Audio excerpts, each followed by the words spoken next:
Sections are pre-designed building blocks that help you organize your pages into easy-to-edit parts like intros, services, contact forms, testimonials, and more.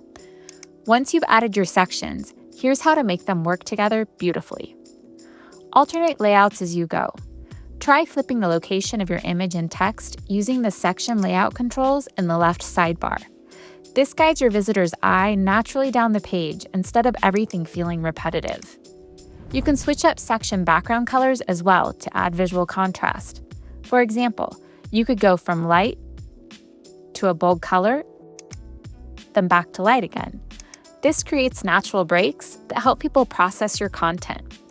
You can also change up the pattern with different column layouts. When everything follows the same structure, it gets predictable. So mix in some single-column sections with multi-column grids to keep things visually interesting and give your content room to breathe.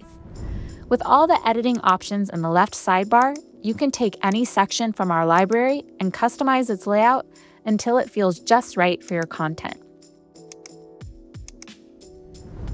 Need help with anything else? Visit our Help Center or browse more tutorials to keep building with confidence.